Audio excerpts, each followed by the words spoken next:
rather intimidated by all the scientists I'm at. I'm not a scientist, not more practical, hopefully. And we integrated fire management service and working on fire. We work with fire. We use fire as a management tool. And this is just another way of using fire in large scale. And I'm presenting the paper on behalf of Professor Winston Trollope, who unfortunately can't be here. And I hope I can justify get the message across for him. Okay, open-ended fire breaks is not a new concept in some ways. I'm not sure KZN whether they use patch burn techniques and that sort of thing or not. I know they used it quite extensively in the Kruger Park and some other parks. It's lighting a fire and allowing it to die out naturally. The difference what we can use is using a helicopter to lengthen the distance, utilize a very small window you get, and make it more accessible as a management tool. Okay, it can be effective, economical, safe, and long distance. It's no good trying to do an open using a helicopter for a 2 or 3 or even a 10-kilometer fire break. You need long distances or large areas. Labour costs are extremely high. These systems come out of Australia where labour costs are very high. But even if we're looking at a fire break close to where the helicopter is, if we're more than 15 kilometres and we're right next door to it, we can actually be competitive with the normal traditional fire break things. Most of the developments came out of Australia. I'm not going to spend too much time on that. This is all pre-planning meetings.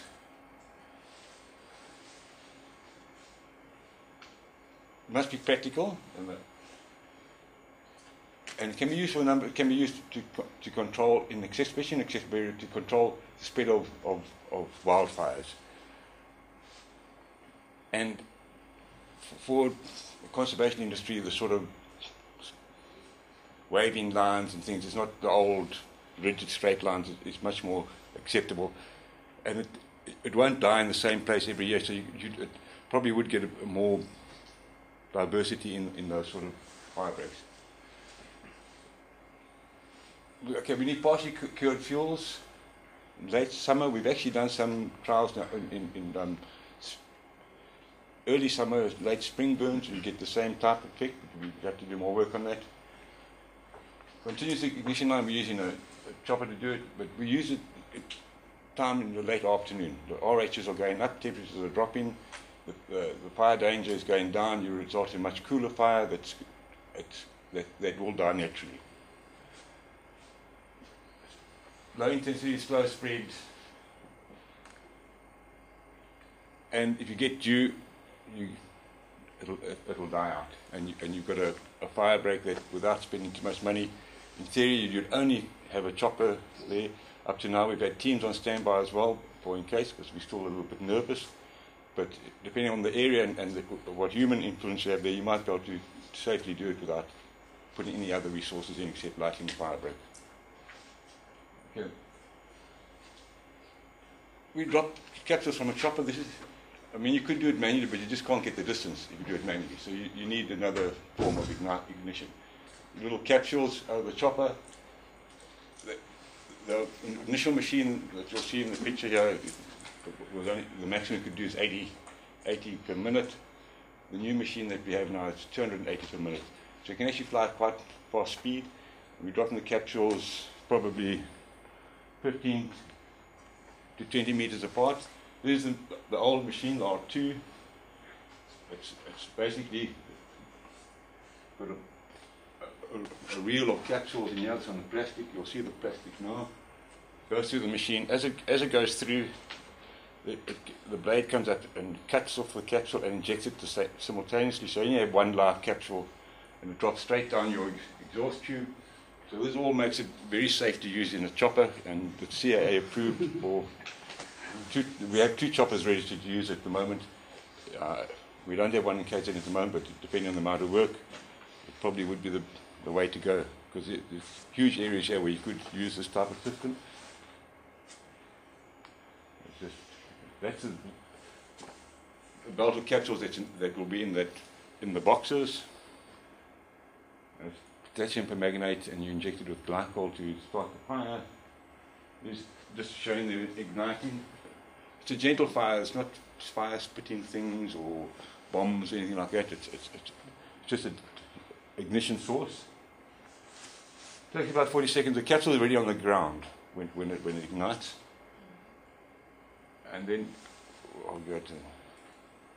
This is the line dropped. You can vary the speed now with the 280 capsules a minute. You can vary the speed of the chopper and the speed of the machine. You can actually get those capsules, probably depending on the flying speed, down to 3 meters. But normal grasslands, you probably only need to have them about 15-20 meters apart. They only need to join up in the sort of hour or so of burning time that you'd have before it cools down too much, and you basically have a fire break. Okay. A lot of trials we've done before, and taking ground samples, moisture samples, test fires. Even if we go into a new area, this is in the Nelspruit area. If we go into a new area, we'd probably have to put in test fires in here because we don't really understand that fault and how it works, the grasses. And it's always, from our practical side, we always put in manual test fires. So the day before, you'll put in test fires, one or two little spots, maybe with a bucky sucky accessible. If it looks like it's not going to be working, put it out and get rid of it, or you know if it's not going to burn. Most of our problems with our techniques have been a bit too conservative and the fire doesn't burn as much as we wanted it to. So these are all test fires. This is involved in nature reserve. This is evening. The flame heights are quite higher, and it was old grass with a lot of moribund material. But you'll see it's dying out, and actually died. We didn't have to manually extinguish any of that fire at all.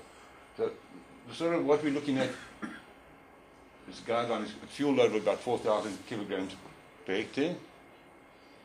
Grass curing sort of 30 to 40% of dry matter. So in the date, age, depending on the rainfall and things, because rainfall will have a different effect on the grass, the amount of fuel and everything. But for say mountain southward, you'd need 2 years minimum to get. I don't know what your sort of yields are, young, but to get 4,000 kilograms a hectare, you probably need that sort of time. Yeah. And then the weather. Let me just go back one slide. Sorry. We have to know what the fuel looks like. You have to go and have a look at the fuel. You can't just say, well, this is going to burn and this is going to... The fuel load is the one thing, and then also the amount of moribund material in the fuel. But the best, if you have a fire history, if you want to use this type of system, you need to know where it's burnt before, some sort of fire history, so you know where you're going to. So you have to physically look at the area. You don't have to go to all the little nooks and crannies, but you have to get a pretty good idea of what you're looking at. And then your weather conditions, you must know what they currently are and what's forecast. Wind direction, appointment, wind speed. Our main factor here is relative humidity, and then your forecast temperature and humidity are very crucial, because if you don't get dew or very high humidity, the fire won't go out. And you need to look at the weather for the next day as well. I know it's a lot of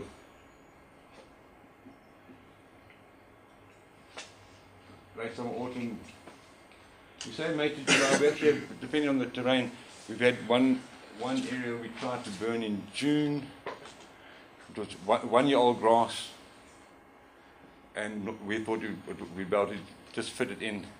We couldn't get it to burn. It's neighbouring a community area, and they burn out the area every year, and we were trying to put in a fire break to protect some of the area. We couldn't manage to get it to burn, so there are some limitations, and your fuel is one of the biggest limitations. 1.5 hours before sunset, you need enough time for the chopper to land, or depending where you are, if it can land somewhere. Ignition space at 50 meters apart, it can be varied a lot more now than Initially we said 2 rows of ignition, but we actually found that one ignition row is sufficient if you have the right fuel loads.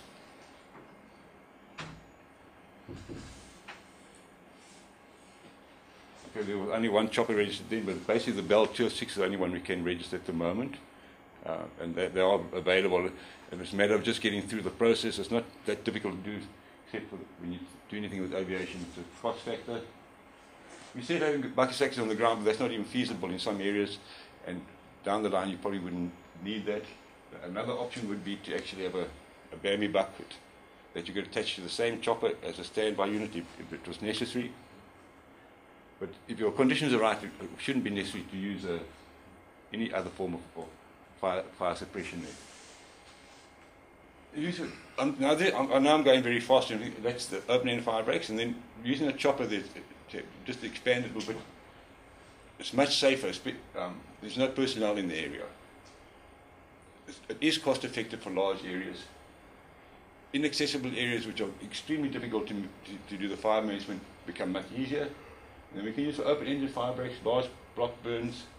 We're doing some multiple ignition trials to try and get high intensity fires in small areas to get hot fires for either bush encroachment or alien weed control and that sort of thing. So there's a lot of uses for aerial ignition, and if it's well used, it can be extremely cost effective. Okay, these are some contact details, and thank you. I'm sorry if I rushed through, but